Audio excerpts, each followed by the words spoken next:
O encanador me olhou com uma urgência que gelou meu sangue. Senhora, pegue apenas o que for essencial e saia deste apartamento agora. Não diga uma palavra sobre isso para seu filho ou sua nora. Sua vida depende disso. Suas mãos tremiam enquanto guardava as ferramentas. Foi então que percebi que o problema no meu banheiro não era um simples vazamento. Era algo muito mais sinistro, algo que nunca imaginei que encontraria nas paredes do lugar que eu chamava de lar. Mas antes de continuar, confira se você já está inscrito no canal e escreva nos comentários. De onde você está assistindo este vídeo? Adoramos saber até onde nossas histórias estão chegando. Tudo começou numa terça-feira comum. Eu estava preparando o café da manhã na pequena cozinha do apartamento que dividia com meu filho Carlos e sua esposa Renata. Aos 68 anos, morar com familiares parecia a opção sensata após a morte do meu marido. Carlos insistiu que eu vendesse minha casa e me mudasse para o apartamento deles há cerca de 1 ano. Mamãe, você não pode ficar sozinha naquela casa enorme. É perigoso na sua idade, ele argumentou, com aquela preocupação que sempre demonstrou. Relutei no início. Afinal, aquela casa guardava 40 anos de memórias. O crescimento de Carlos, os aniversários, os natais, toda uma vida construída ao lado do meu falecido esposo. Mas aos poucos, a solidão se tornou pesada demais.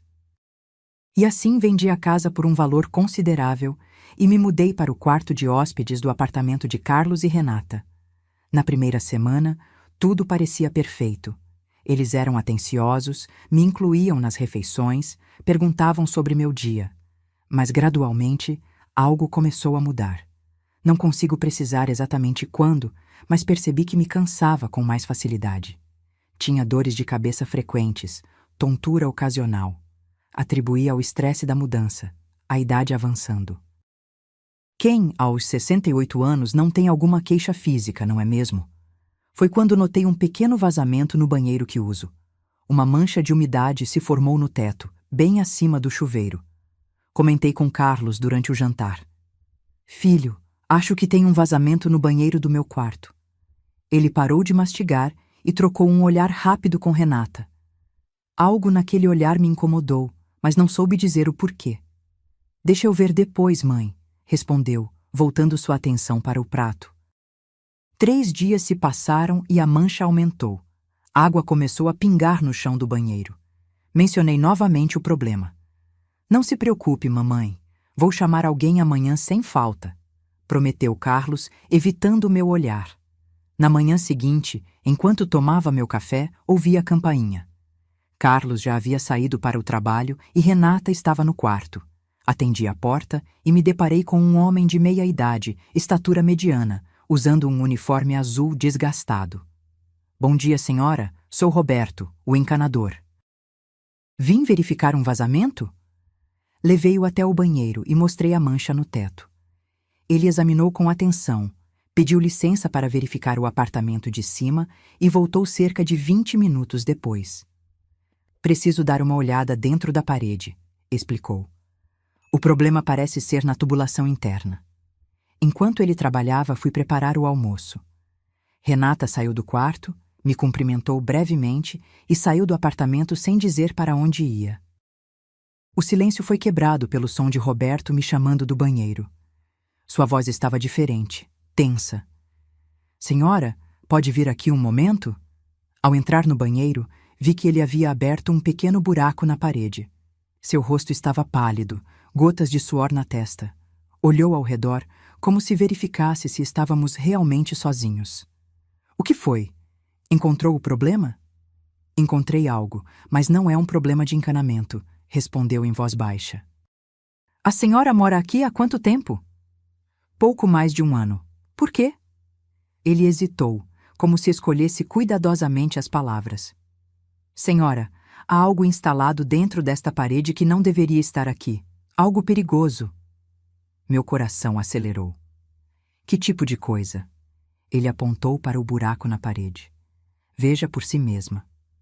Me aproximei e olhei através da abertura. No começo, só vi tubulações normais, mas então notei algo diferente.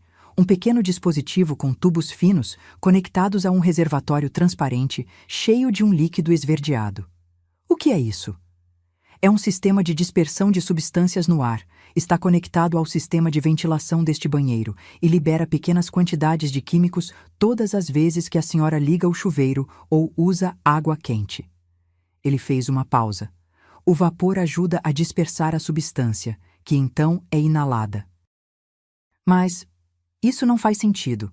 Por que alguém colocaria algo assim no meu banheiro? Roberto respirou fundo antes de responder. Senhora, tenho 25 anos de experiência. Já vi de tudo em casas e apartamentos, mas isso... Ele balançou a cabeça. Isso foi feito para envenenar alguém lenta e gradualmente. Um calafrio percorreu minha espinha. Envenenar? Os sintomas seriam sutis no início. Cansaço, dores de cabeça, tontura, fraqueza. Com o tempo, os problemas respiratórios se agravariam, seguidos por falência de órgãos. Pareceria uma morte natural em uma pessoa de idade. As palavras dele me atingiram como um soco. Todos os sintomas que eu vinha experimentando nos últimos meses não eram da idade. Alguém estava me envenenando deliberadamente, e só havia 2 pessoas que tinham acesso àquele apartamento além de mim. Quem instalou isso sabe exatamente o que está fazendo, continuou Roberto. É um trabalho profissional, feito para não ser detectado. Carlos trabalha com química industrial, murmurei, sentindo meu mundo desmoronar. E o dinheiro da venda da sua casa? Está em uma conta conjunta. Carlos disse que seria mais fácil para administrar minhas finanças. Roberto pegou sua caixa de ferramentas e tirou um pequeno frasco. Vou coletar uma amostra deste líquido como prova. A senhora precisa sair daqui imediatamente. Não leve muita coisa, apenas documentos importantes e alguns pertences pessoais. E não mencione nada sobre isso para seu filho ou a esposa dele. Para onde vou? Tenho um amigo que administra uma pousada a algumas quadras daqui. É segura e discreta. Depois, procuramos a polícia juntos. Enquanto ele coletava a amostra, voltei para meu quarto em estado de choque. Meu próprio filho, o bebê que carreguei no colo, que ensinei a andar, a ler, a quem dediquei toda a minha vida. Agora planejava minha morte lenta, provavelmente para ficar com o dinheiro da venda da minha casa. Peguei minha bolsa e coloquei meus documentos, cartões bancários, uma troca de roupa e os poucos medicamentos que tomava regularmente. Antes de sair, olhei para a foto que mantinha na mesa de cabeceira. Carlos, com 5 anos, sorrindo enquanto eu o abraçava. Como chegamos a este ponto? Quando voltei ao banheiro, Roberto já havia fechado o buraco na parede de forma a não deixar evidências de que havia sido aberto. Está pronta? Assenti, incapaz de falar. Quando chegamos à porta do apartamento, ele parou. Um último conselho. Responda normalmente se ele ligar. Diga que saiu para fazer compras ou visitar uma amiga. Não desperte suspeitas até estarmos seguros. Enquanto fechava a porta do apartamento, não imaginava que seria a última vez que veria aquele lugar como meu lar. Também não sabia que as próximas 24 horas seriam as mais aterrorizantes da minha vida. O caminho até a pousada foi feito em silêncio. Eu me sentia como uma sonâmbula, seguindo os passos de Roberto automaticamente, enquanto minha mente tentava processar a magnitude da traição que acabara de descobrir. As ruas familiares do bairro onde morava há um ano agora pareciam estranhas e hostis. A pousada era um prédio antigo de 2 andares, discretamente localizada em uma rua lateral. Roberto explicou à recepcionista que eu era sua tia e precisava de um quarto por alguns dias. Não fiz perguntas sobre a mentira. Naquele momento, qualquer história que me mantivesse segura era bem-vinda. O quarto era simples: uma cama de solteiro, um armário pequeno e uma janela que dava para um pátio interno. Roberto verificou a fechadura da porta e da janela, satisfeito com a segurança. A senhora vai ficar bem aqui por enquanto, disse ele, colocando a amostra do líquido esverdeado em cima da mesa. Vou fazer algumas ligações. Conheço um policial de confiança que pode nos ajudar. Assim que fiquei sozinha, a realidade da situação desabou sobre mim. Sentei-me na beirada da cama e chorei como não chorava desde a morte do meu marido. Não era apenas o medo pela minha vida, mas a dor dilacerante da traição. Como Carlos pôde fazer isso comigo? O que eu fiz para merecer tal crueldade do meu único filho? Meu celular tocou, interrompendo meus pensamentos. Era ele. Respirei fundo, lembrando do conselho de Roberto. Oi, filho, respondi, tentando soar normal. Mãe, onde você está? Voltei para o almoço e não te encontrei. Ah, eu saí para comprar umas coisinhas no mercado. Achei que você não viria almoçar hoje. Houve uma pausa do outro lado da linha. O encanador apareceu? Consertou o vazamento? Sim, ele veio. Disse que era só um problema na tubulação, nada grave. Outra pausa, mais longa desta vez. Ele mexeu na parede? Meu coração disparou. A pergunta não era inocente. Não que eu tenha visto. Por quê?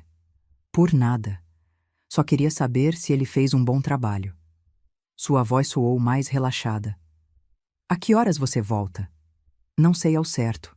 Depois do mercado, pensei em visitar Dona Teresa. Improvisei o nome de uma amiga imaginária. Faz tempo que não a vejo. Tudo bem, mas não se esqueça de tomar seus remédios no horário certo, mãe. Os remédios. Uma nova onda de horror me atingiu. Será que eles também estavam adulterados? Quantas camadas tinha esta conspiração? Não vou esquecer. Até mais tarde, filho. Desliguei o telefone com as mãos trêmulas.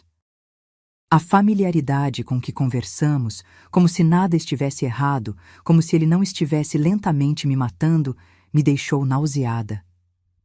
Roberto retornou cerca de 1 hora depois, acompanhado de um homem que se apresentou como investigador Marcos. Ele era alto, de aparência séria, com cabelos grisalhos nas têmporas. Senhora Elisa, Roberto me contou sobre sua situação. Primeiro, quero que saiba que está segura aqui. Segundo, precisamos agir com cautela. Acusações dessa natureza são extremamente sérias. Eu entendo, respondi ainda atordoada. Vou enviar esta amostra para análise imediata, ele disse, pegando o frasco que Roberto havia coletado. Enquanto isso, gostaria de saber mais detalhes sobre seu relacionamento com seu filho e sua nora. Passei a hora seguinte contando a história da minha vida. Como fiquei viúva, como Carlos insistiu para que eu vendesse a casa e me mudasse para o apartamento dele, como gradualmente comecei a sentir os sintomas que atribuía à idade. E o dinheiro da venda da sua casa? Como disse ao Roberto, está em uma conta conjunta com Carlos. Ele me convenceu que seria mais fácil para administrar minhas finanças caso eu tivesse algum problema de saúde. Quanto estamos falando? A casa era grande, em um bairro valorizado. Foram quase R$ 800.000. O investigador assentiu lentamente. E seu filho tem problemas financeiros? A pergunta me pegou de surpresa. Não que eu saiba. Ele sempre disse que seu trabalho paga bem, mas... Hesitei, recordando fragmentos de conversas. Nas últimas semanas, ouvi ele e Renata discutindo sobre dinheiro, algo sobre um investimento que deu errado. Isso pode ser relevante, observou Marcos. Agora, me conte sobre sua saúde antes de se mudar para o apartamento. Estava ótima para minha idade. Caminhava todos os dias, fazia hidroginástica 2 vezes por semana. Depois da mudança, comecei a me cansar facilmente. As dores de cabeça começaram, tontura, falta de ar ocasional. E seu filho ou nora já sugeriram que você consultasse um médico? Carlos insistiu várias vezes. Cheguei a ir ao médico, que atribuiu tudo ao estresse e à idade. Receitou vitaminas e sugeriu que eu reduzisse atividades físicas.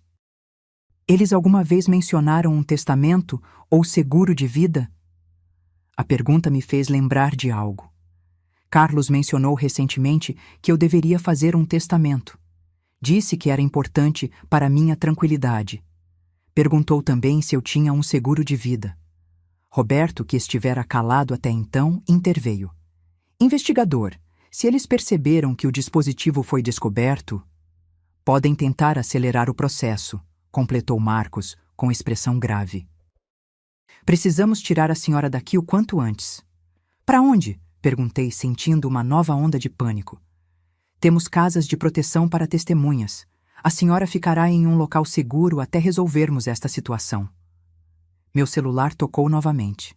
Carlos. Mostrei a tela para o investigador. Atenda normalmente, instruiu. Diga que ainda está com sua amiga e que talvez passe a noite lá porque está tarde. Nada de suspeito. Respirei fundo e atendi. Oi, filho. Mãe, já são quase 7 da noite. Você ainda não voltou. Estou na casa da Teresa. Perdemos a noção do tempo conversando. Teresa? Que Teresa? Meu sangue gelou. Cometi um erro. Minha amiga do grupo de leitura da biblioteca. Você não a conhece. Mãe, você não frequenta nenhum grupo de leitura. Senti o pânico crescendo. Comecei há poucas semanas. Não contei porque você sempre diz que não devo sair sozinha. Onde você realmente está? Sua voz agora tinha um tom ameaçador que nunca ouvi antes. Estou com uma amiga, já disse. O encanador esteve aqui de novo hoje à tarde. Disse que precisava verificar se o concerto estava funcionando adequadamente. Olhei para Roberto, alarmada. E estava funcionando? Tentei soar casual. Ele não entrou. Renata disse que você tinha saído e que ele deveria voltar outro dia. Houve uma pausa tensa. Ele me ligou depois, perguntando por você. Por que um encanador estaria perguntando por você, mãe? Eu não sei. Acho que você sabe. Você está com ele, não está? O investigador fez sinal para que eu desligasse. Não sei do que você está falando, Carlos. Estou com minha amiga e vou passar a noite aqui. Conversamos amanhã.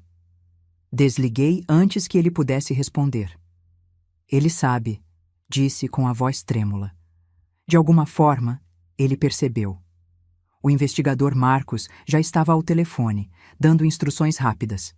Precisamos de uma equipe na pousada São Jorge imediatamente. Possível suspeito a caminho. Sim, a testemunha está comigo. Após desligar, virou-se para mim. Senhora Elisa, vamos transferi-la agora mesmo. Não podemos arriscar que seu filho a encontre aqui. Ele seria capaz de fazer algo violento? A ideia do meu filho como uma pessoa perigosa ainda parecia surreal. Alguém que planeja um envenenamento lento por mais de 1 ano é metodicamente paciente e calculista. Quando esses tipos perdem o controle da situação, podem recorrer a métodos mais diretos.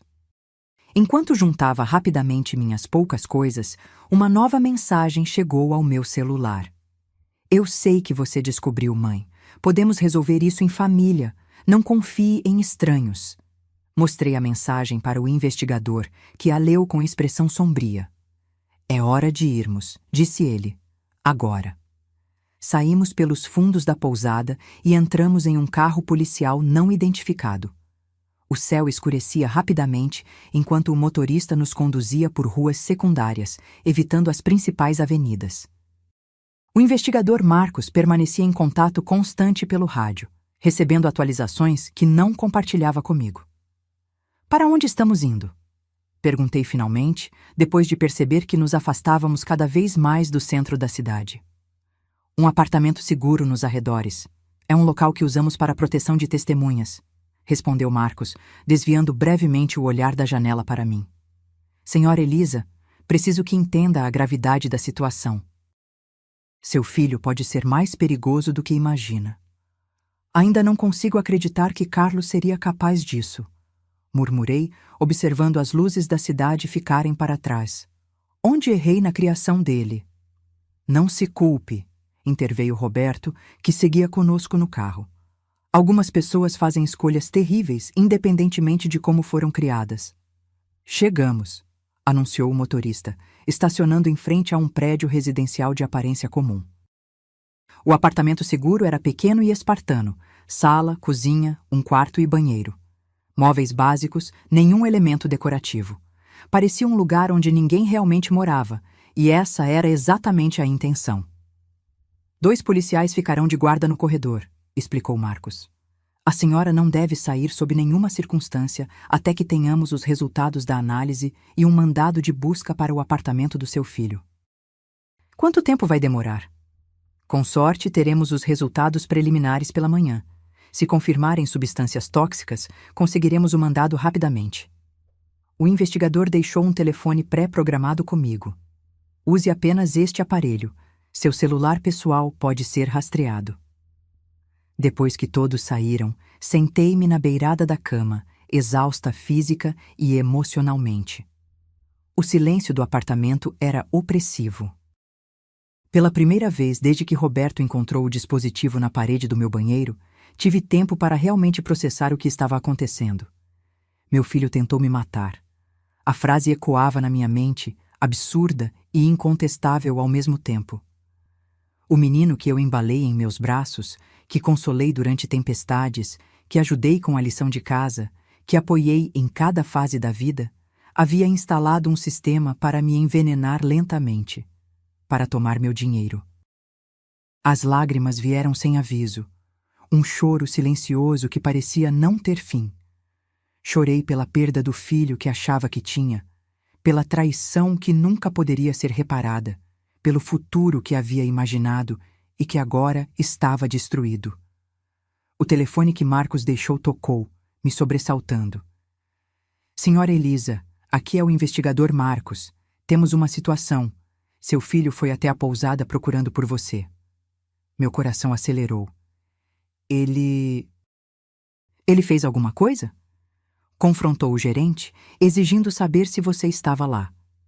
Quando foi informado que não, pediu para verificar os registros de hóspedes. O gerente recusou, seguindo nossas instruções, e seu filho ficou bastante agitado. Tivemos que intervir.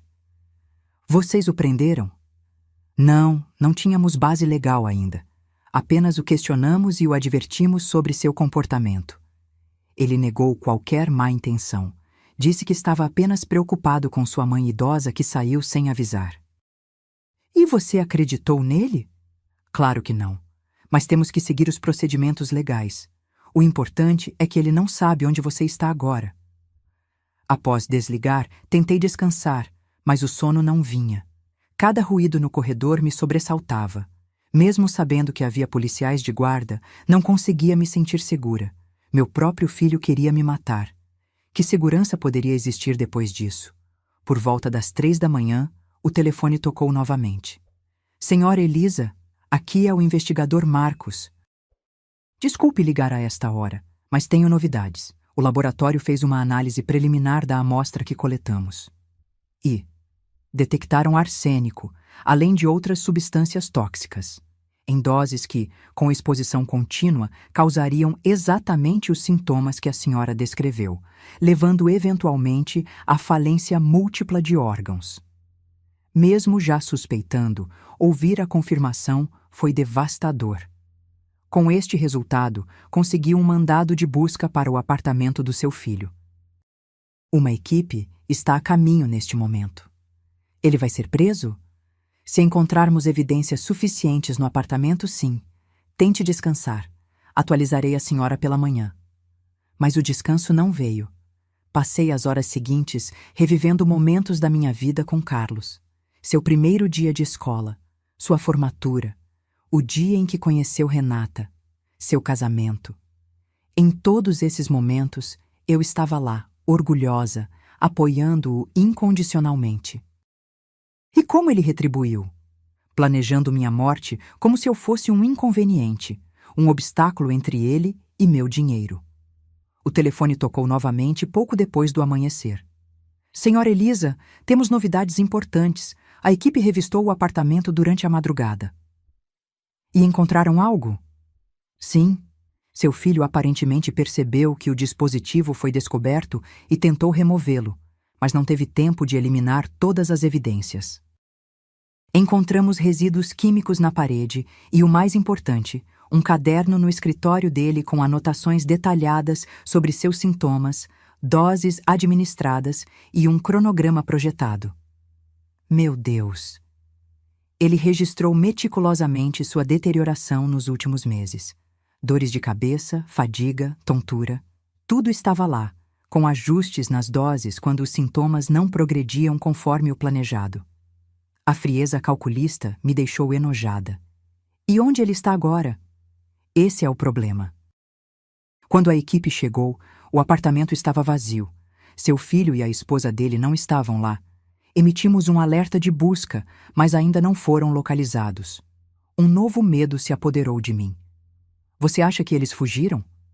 É possível, mas também existe outra possibilidade. Ele hesitou.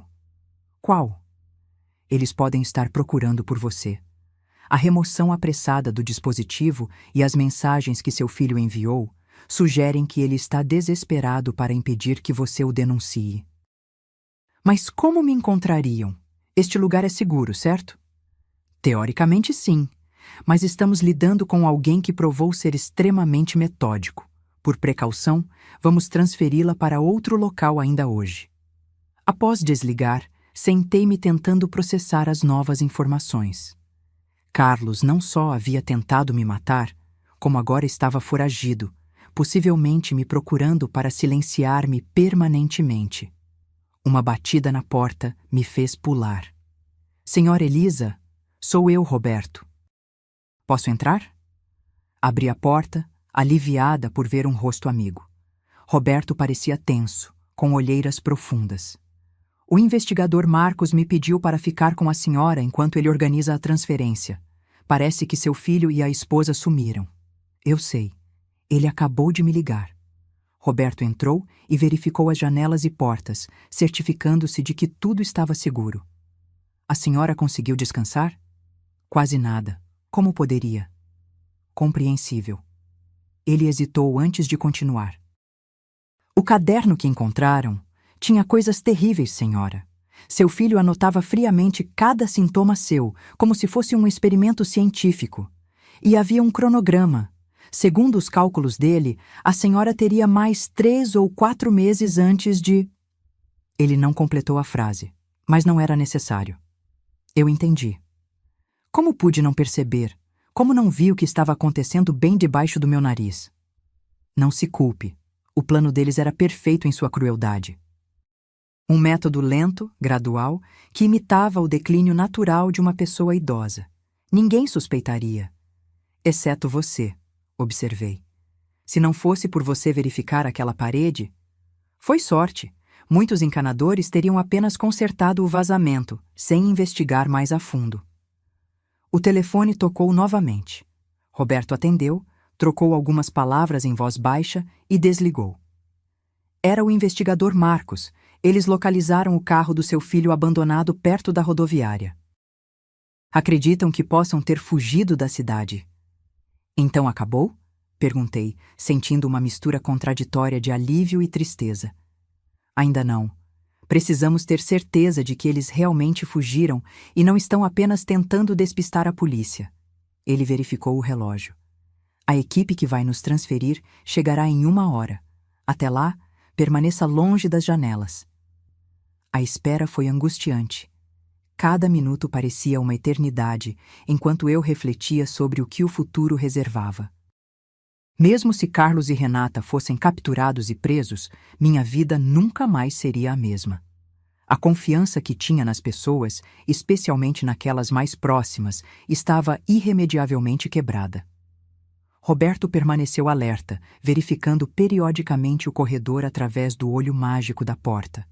De repente, ele ficou tenso. — O que foi? Perguntei, percebendo sua mudança de postura. Os policiais que estavam de guarda no corredor, não os vejo. Ele tentou ligar para o investigador Marcos, mas não obteve resposta.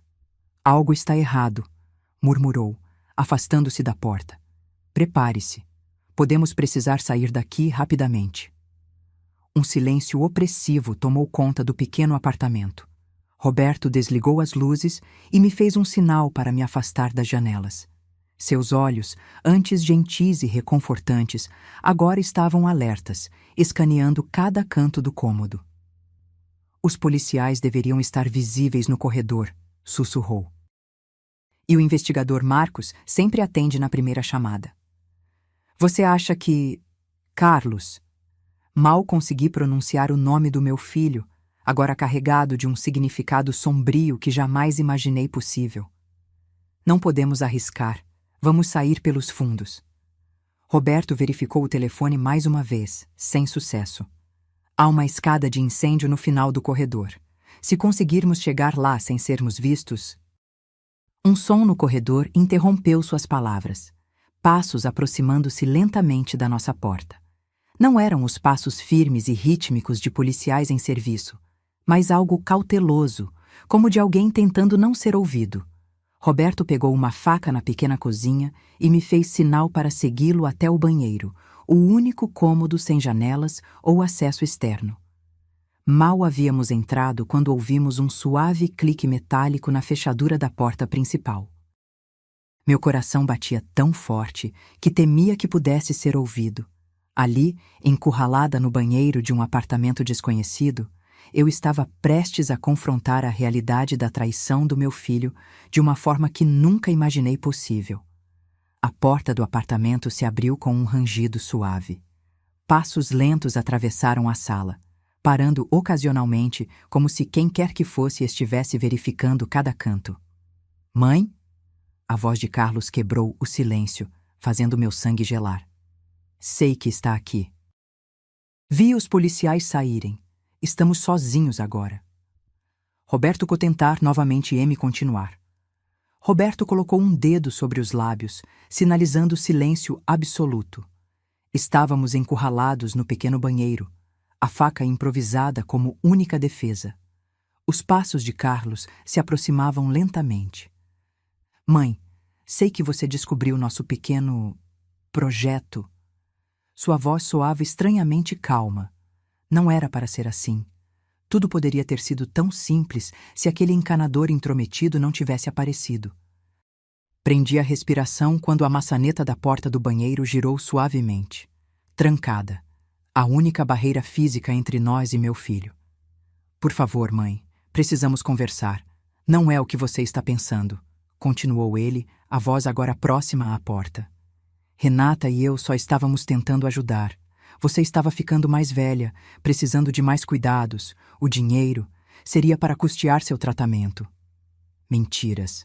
Cada palavra uma mentira calculada. As lágrimas escorriam silenciosamente pelo meu rosto enquanto eu ouvia meu próprio filho distorcer a realidade, tentando justificar uma tentativa de assassinato. "Abra a porta, mãe. Vamos resolver isso em família."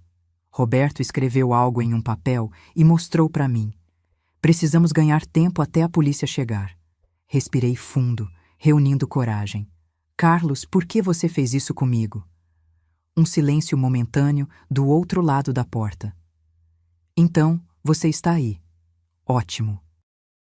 Sua voz mudou, tornando-se mais fria. "Vamos dispensar as mentiras, então?" "Sim, eu queria seu dinheiro. Todo ele.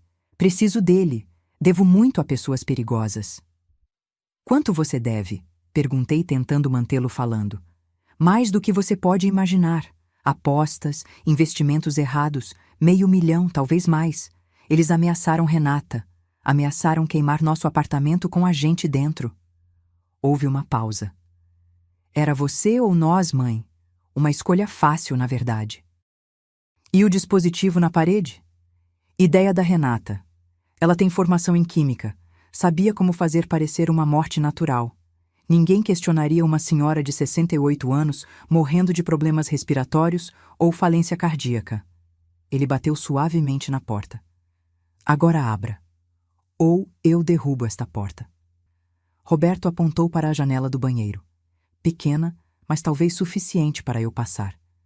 Ele começou a forçá-la silenciosamente enquanto eu mantinha Carlos distraído. "Como você me encontrou?" perguntei, ganhando tempo. Seguimos o encanador. Ele nos levou direto até a pousada.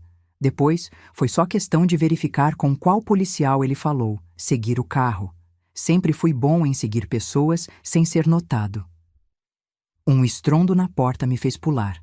Carlos começara a forçá-la. "Chega de conversa, mãe. Não tenho mais tempo." A janela finalmente cedeu. Roberto fez sinal para que eu subisse primeiro. Era apertado, mas possível.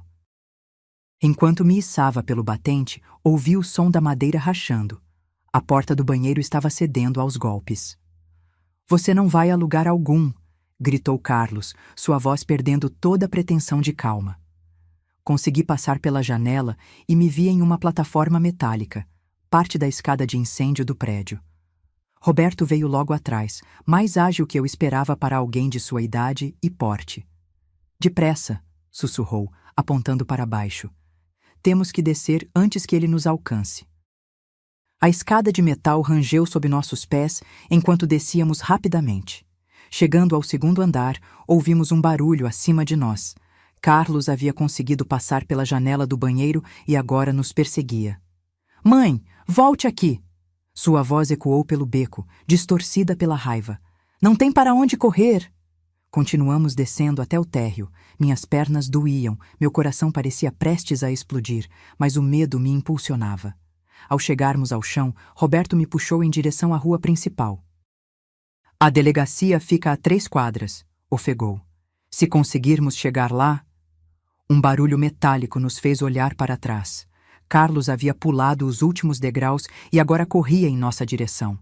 Em sua mão, algo refletiu a luz do sol nascente, uma faca muito maior que a nossa improvisada. Corra! Gritou Roberto, empurrando-me à frente enquanto se virava para enfrentar meu filho. Não! Roberto! Gritei, mas ele já estava posicionado, determinado a me dar tempo para escapar. Vá para a delegacia, agora! Corri como não corria há décadas, cada passo uma agonia para minhas articulações envelhecidas. Atrás de mim, ouvi gritos e sons de luta. Não olhei para trás. Não podia. Se parasse, seria o fim. A rua principal estava quase vazia naquele início de manhã. Um motorista de táxi me olhou assustado quando apareci correndo e gritando na esquina. Socorro! Polícia! Preciso ir para a delegacia! O homem, vendo meu estado de pânico, abriu a porta do carro. Entre, senhora! Mal havia entrado quando vi Carlos emergir do beco, suas roupas manchadas de vermelho. Nossos olhares se encontraram por um breve momento. Não reconheci a pessoa que me encarava. Seus olhos estavam vazios de qualquer humanidade ou amor filial. Dirija! Por favor, dirija! Gritei ao taxista, que arrancou imediatamente.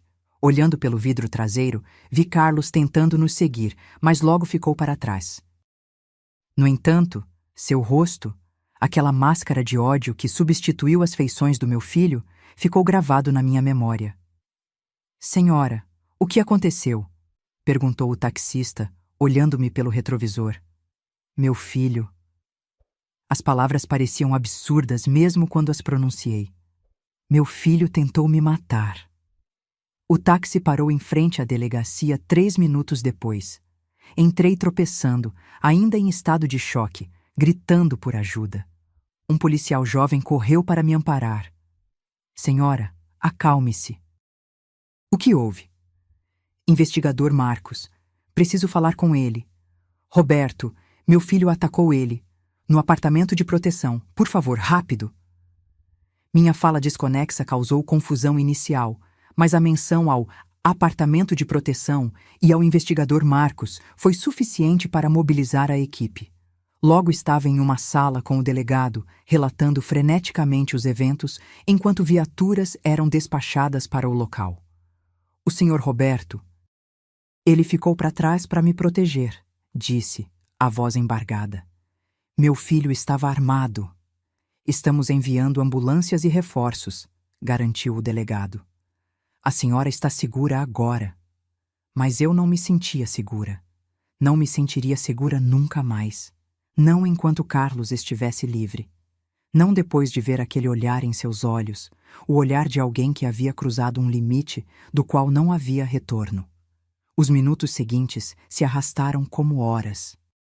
Sentada na sala do delegado, enrolada em um cobertor que alguém gentilmente colocou sobre meus ombros, eu esperava por notícias com o coração apertado. Pensava em Roberto, que arriscou sua vida por mim, uma estranha que conhecera há apenas 2 dias. E pensava em Carlos, o menino que eu havia criado, que se transformara em um monstro disposto a matar a própria mãe por dinheiro. Quando o telefone na mesa do delegado tocou, senti meu corpo inteiro tensa. Ele atendeu, ouviu por alguns momentos e desligou com expressão grave. Encontraram seu filho, disse finalmente. Ele tentou resistir à prisão e foi baleado. Está a caminho do hospital sob custódia policial. E Roberto? Minha voz era apenas um sussurro. O delegado hesitou. Ele foi esfaqueado, senhora. Perdeu muito sangue, mas estava consciente quando os paramédicos chegaram. Também está a caminho do hospital. Uma mistura de emoções me dominou. Alívio por Roberto estar vivo, horror pelo que Carlos havia feito e uma estranha sensação de vazio ao saber que meu filho estava ferido. Não conseguia sentir a preocupação materna que seria natural. Era como se o vínculo tivesse sido irremediavelmente rompido. E Renata? A esposa do meu filho? Foi localizada tentando embarcar em um ônibus para outra cidade. Está detida e será interrogada sobre seu envolvimento. As horas seguintes foram um borrão de depoimentos, formulários e conversas com assistentes sociais. Fui levada para um exame médico, onde confirmaram traços de arsênico no meu organismo. Não o suficiente para causar danos permanentes, mas que explicavam meus sintomas persistentes. À noite, quando finalmente me permitiram visitar o hospital, fiz questão de ver Roberto primeiro. Ele estava pálido, conectado a monitores e com bandagens cobrindo seu torso, mas sorriu fracamente quando entrei no quarto. Senhora Elisa, murmurou, você conseguiu chegar à polícia. Graças a você, respondi, segurando sua mão com cuidado. Você salvou minha vida, Roberto. Estava apenas fazendo a coisa certa. Você fez muito mais que isso. Arriscou tudo por uma estranha. Ele tentou se ajustar na cama, fazendo uma careta de dor. Perdi minha mãe para um caso semelhante. Meu irmão a envenenou por anos antes que descobríssemos. Quando vi aquele dispositivo na sua parede, não podia deixar acontecer de novo. Aquela revelação me chocou. Seu irmão, o que aconteceu com ele? Está preso, 10 anos de sentença. Ele fez uma pausa, respirando com dificuldade. Seu filho será julgado pelos crimes dele, assim como Renata. Assenti silenciosamente. O médico entrou, indicando que meu tempo estava acabando. Descanse, disse a Roberto antes de sair. Voltarei amanhã. No corredor, uma policial me esperava. Senhora Elisa, seu filho está consciente. Ele solicitou vê-la. Não é obrigada a me atender o pedido. Por um longo momento, fiquei paralisada diante daquela escolha. Parte de mim queria fugir, nunca mais olhar para o rosto de Carlos. Outra parte, talvez a mãe que ainda existia em mim, precisava de respostas, de um encerramento. Eu vou, decidi finalmente. Carlos estava algemado à cama, com um policial à porta. Seu ombro estava enfaixado onde a bala o atingira. Quando entrei no quarto, ele virou o rosto para mim, e por um momento pensei ter visto um lampejo do menino que eu conhecia. Mas foi apenas um instante. Olá, mãe, disse ele, sua voz desprovida de emoção. Por que, Carlos? Foi a única pergunta que consegui formular. Por que não simplesmente me pediu ajuda com suas dívidas? Ele deu uma risada seca, sem humor. Pedir? Você acha que R$500 mil é algo que se pede emprestado? Além disso, você sempre foi tão controladora com seu dinheiro. É para a minha velhice, Carlos. Não posso ficar gastando com as bobagens de vocês, Carlos. Então decidiu me matar? Minha voz tremeu, mas mantive-me firme. Foi a solução mais eficiente, respondeu, como se estivesse discutindo uma questão de logística. Rápido demais seria suspeito. Lento demais, arriscado. Renata calculou o equilíbrio perfeito. Seu desapego me enojou. Era como se estivesse falando com um estranho. Você não sente nada? Nem um pingo de remorso? Ele me estudou por um momento, inclinando levemente a cabeça. Sinto raiva por ter falhado, por ter subestimado um encanador intrometido, por ter sido descuidado. Fez uma pausa. Remorso? Não. Era você ou eu, mãe. No fim das contas, escolhi a mim mesmo. Aquelas palavras foram o golpe final em qualquer vínculo que ainda pudesse existir entre nós. Olhei para o homem deitado naquela cama e não vi mais meu filho. Vi apenas um estranho perigoso que, por acaso, compartilhava meu sangue. Adeus, Carlos, disse simplesmente, virando-me para sair. É isso? Não vai lutar por mim? Não vai contratar advogados caros para seu precioso filho? Sua voz tinha um tom de escárnio. Parei na porta, olhando-o uma última vez. Meu filho morreu no momento em que decidiu me matar. A pessoa que vejo agora é apenas um criminoso que enfrentará as consequências dos seus atos. Saí sem olhar para trás, sentindo um estranho alívio. O vínculo estava rompido, a decisão tomada. Eu seguiria adiante sem o peso da culpa ou da responsabilidade por suas escolhas. 6 meses se passaram desde aquela manhã fatídica. O julgamento de Carlos e Renata foi rápido, com evidências irrefutáveis. O caderno com anotações meticulosas sobre meus sintomas, os resíduos químicos, meus exames médicos e os depoimentos de Roberto e dos policiais formaram um caso sólido.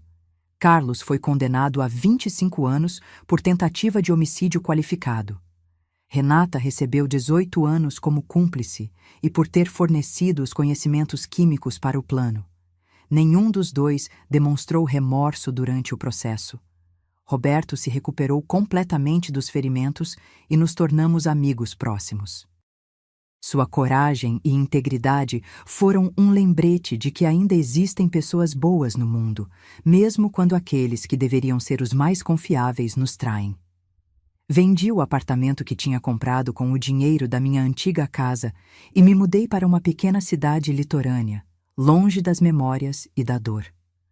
Com o dinheiro restante, criei uma fundação para ajudar idosos vítimas de abuso familiar. Uma realidade mais comum do que a maioria das pessoas imagina. Hoje, sentada na varanda da minha nova casa, observando o mar, reflito sobre tudo o que aconteceu. A dor nunca desaparecerá completamente. Como poderia? Perder um filho para a prisão é devastador.